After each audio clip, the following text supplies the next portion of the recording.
Assalamualaikum, salam sejahtera untuk kita semua. Om Swastiastu, Namo Buddhaya, salam kebajikan. Awalnya adalah kearifan, awalnya adalah wisdom. Lalu kearifan tersimpan dalam puisi. Ini serial kuliah pendek, kultum, kuliah 7 menit. Kita mencoba menggali kearifan yang tersimpan dalam kutipan puitis, baik itu puisi ataupun prosa. Kali ini kita gali dari seorang pemikir yang disebut salah satu pemikir pembaharu besar abad 20. Ia adalah Muhammad Abduh. Ia lahir di Mesir tahun 1849-1905, sekitar 120 tahun yang lalu. Banyak buku yang ia tulis, salah satunya Treatise of Oneness of God.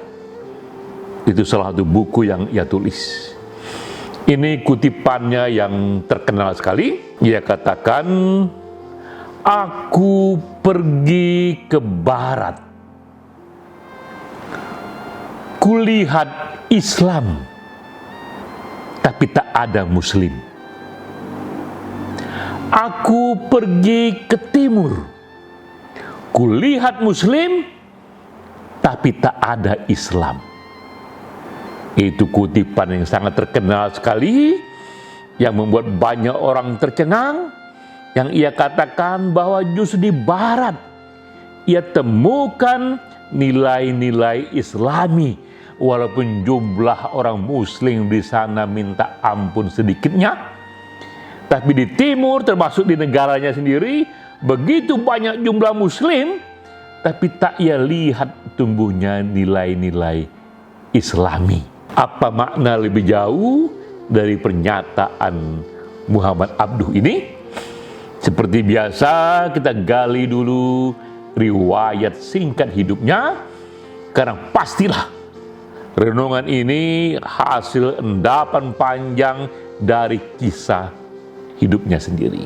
Muhammad Abduh dikenal ia berguru pada seorang yang juga besar, yang namanya itu adalah Jamaluddin Al-Afghani. Mereka berdua hidup di era ketika Mesir berada dalam situasi kolonialisme, dijajah oleh Inggris. Jamaluddin Al-Afghani memulai gerakan yang disebut Pan-Islamisme. Dia katakan bahwa kita semua penduduk Muslim dunia harus bersatu di bawah satu komando, mungkin itu khalifah, tapi bentuknya haruslah internasional, karena hanya inilah yang bisa membuat kita melawan kolonialisme. Karena itulah gerakan dalam rangka pan-islamisme harus digalak. Muhammad Abduh memulai karirnya dengan gerakan ini. Ia pun menjadi pemikir, menjadi aktivis, melawan kolonialisme dengan aneka spirit dan gagasan pan-islamisme itu. Apa yang terjadi? Akibatnya ia terkena tekanan di sana dan di sini, yang akhirnya membuat ia terbuang dari Mesir. Ia pun sampai ke Lebanon, dan akhirnya ia pun sampai ke Inggris sendiri. Di Inggris, ia justru belajar, ia studi lebih mendalam, ia bahkan akrab sekali dengan banyak para pemikir-pemikir lintas agama. Juga untuk pertama kali dalam hidupnya, ia berjumpa begitu banyak pemikir dari kalangan Kristen, Yahudi, bahkan juga dari kalangan Bahai. Bahai ini agama yang dianggap satu variasi yang tumbuh dari Islam juga. Muhammad Abduh akrab dengan mereka, bersentuhan dengan semakin beragamnya pemikiran, dan kemudian ia merenung dalam sekali. ia mencoba mencari arti mengapa Mesir yang dijajah Inggris. Kenapa bukan Inggris yang dijajah Mesir? Bukankah Mesir ini peradaban yang lebih tua? Ketika sebelum Masehi, kerajaan-kerajaan besar tumbuh di Mesir, piramid tumbuh di Mesir, yang dikala itu Inggris masih di hutan belantara. Mengapa bukan Mesir yang menjajah Inggris? Kenapa Inggris yang menjajah Mesir? Itu berulang-ulang ia tanyakan, dan ia tahu pastilah karena Inggris lebih perkasa secara militer kini. Dan itu karena Inggris lebih perkasa dalam teknologi, dan itu karena Inggris lebih perkasa dari segi ilmu. Tapi di mana akarnya? Di mana akar dari semua keperkasaan itu, sehingga akhirnya Inggris peradaban yang baru bisa menjajah Mesir yang datang dari peradaban lama.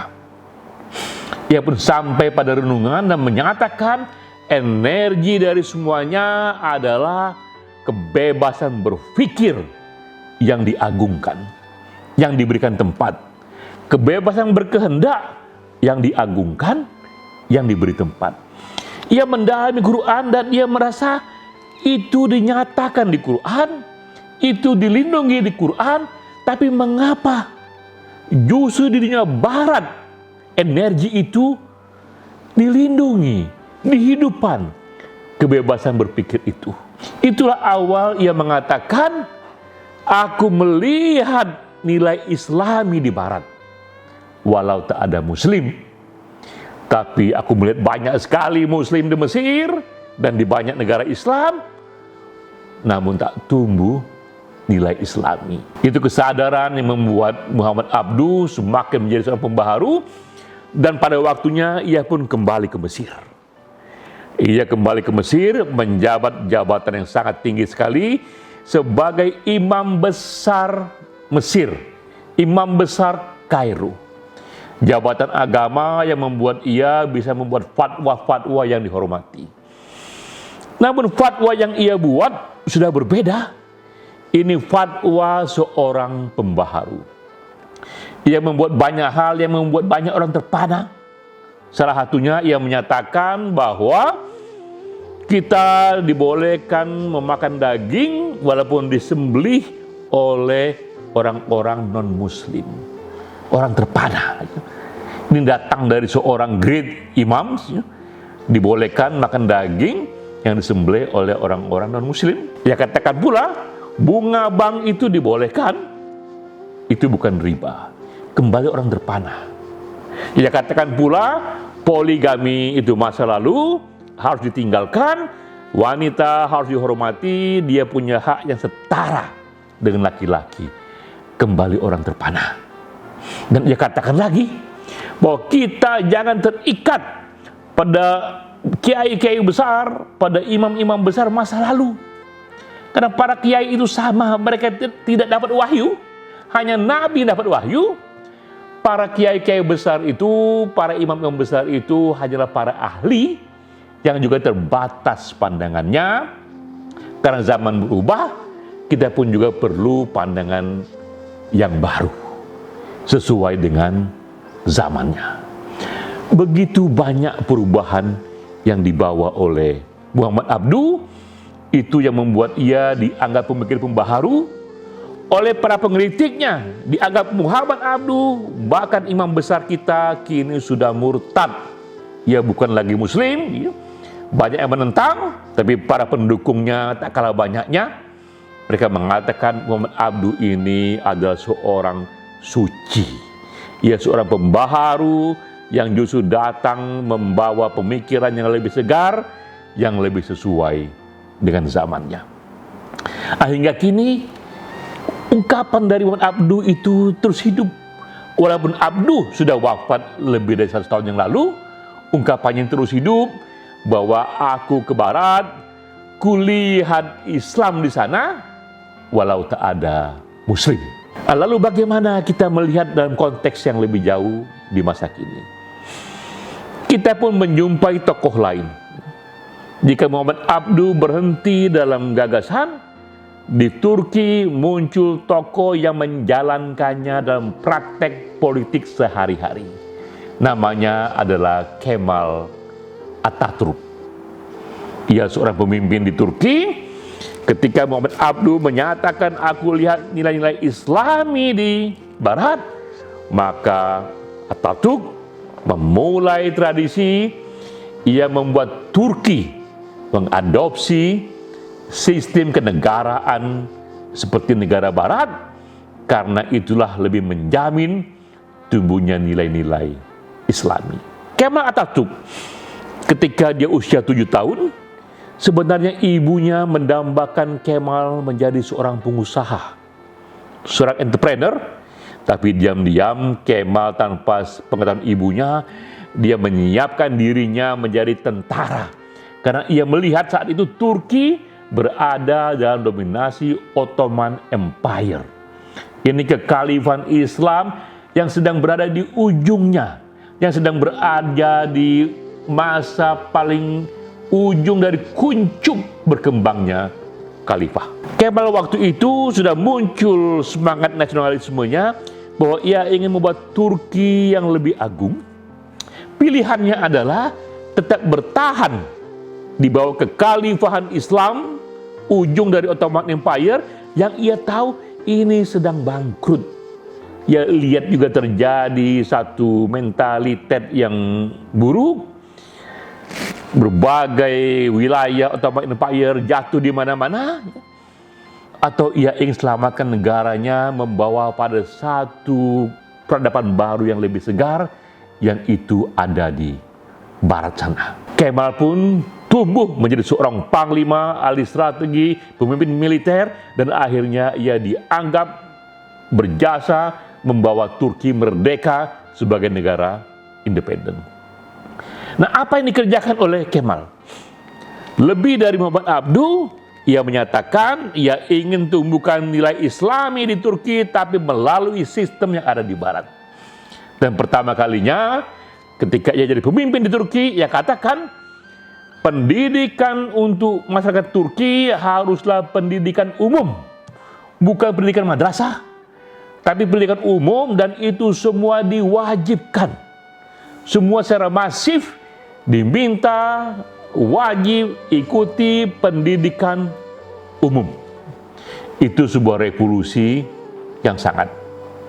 Lalu lebih jauh lagi kata Kemal, bahasa Turki jangan lagi pakai bahasa Arab, ubah ke bahasa Latin. Ini bahasa tempat datangnya ilmu pengetahuan saat ini, maka ubah ke bahasa Latin. Lebih jauh lagi ia katakan wanita-wanita di Turki harus diemansipasikan. Jangan ia dijadikan the second class. Jangan dijadikan hanya menjadi orang kedua yang di belakang. Ia harus dimajukan. Maka ketika pemilu di Turki tahun 34, itu termasuk pemilu paling awal di kawasan Muslim, ia pun menyatakan wanita punya hak untuk memilih sama seperti laki-laki. Ketika itu dunia Muslim terpana, wanita belumlah punya hak untuk memilih. Kemal memulai itu, dan lebih jauh lagi ia katakan bahwa negara yang harus dibina oleh Turki, negara di mana negara modern yang memisahkan kekuasaan negara dengan kekuasaan agama. Harus terpisah antara state and church, state and mosque. Ia pun tiru apa yang ada di negara Barat sana. Kemal menjadi pemimpin yang besar, pemimpin yang kuat. Ia membawa Turki lepas dari Ottoman Empire, dan berakhirlah itu Ottoman Empire di Turki. Dan Turki tumbuh menjadi negara modern di bawah Kemal yang lebih menyerupai negara Barat. Ketika Muhammad Abduh mengatakan, saya melihat nilai Islam di Barat, Kemal Atatürk melangkah lebih jauh lagi, saya mengadopsi negara modern yang waktu itu awal tumbuh di Barat, masuk ke Turki. Nah, hari ini kita melihat satu pilihan-pilihan yang tersedia bagi begitu banyak kawasan Muslim. Ketika kita bernegara, mau dibawa kemana negara yang majoritinya itu Muslim? Akankah ia akan dibawa pada satu negara agama di mana kitab sucinya menjadi konstitusi? Ataukah akan dibawa kepada negara demokrasi, negara modern, di mana di negara itu semua warga negara dilindungi, apapun agamanya sama hak-hak dan kewajibannya. Maka bagi kita yang penting adalah melihat fakta. Orang bilang fact speak louder. Fakta bicara lebih kuat daripada apapun. Nah, apa yang kita pentingkan? Yang kita pentingkan fakta tentang manusianya. Di mana manusianya yang lebih merasakan keadilan? Di mana manusianya lebih merasakan kesejahteraan? Di mana manusianya lebih bebas, lebih maju ilmu pengetahuannya, lebih terbuka pikirannya, lebih dilindungi keberagamannya. Nah, tak lain, itu terjadi di negara demokrasi. Itu terjadi di negara modern. Seperti dikatakan oleh Muhammad Abduh, justru nilai Islami tumbuh di sana. Jika kita lebih mementingkan esensi ketimbang formality, nilai-nilai ketimbang jubah, maka ketika kita menyatakan nilai Islami yang penting, dengan mendengar Muhammad Abduh, kita perlu merenung dan terdiam ketika ia menyatakan, aku melihat Islam di Barat, walaupun tak ada Muslim. Tentu sekarang kita melihat dunia Barat pun banyak yang perlu dikritik, ya.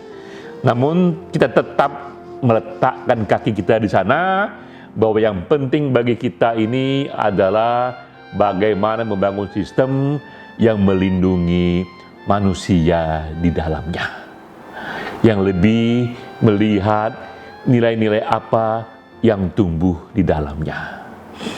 Dengan merenungi Muhammad Abduh yang menyatakan, aku melihat Islam di Barat, tak ada Muslim, kita pun semakin masuk kepada esensi bahwa yang penting bagi kita, ikut sekecil apapun, membawa kawasan kita menuju satu sistem yang lebih melindungi nilai-nilai manusiawi. Sekian, sampai jumpa.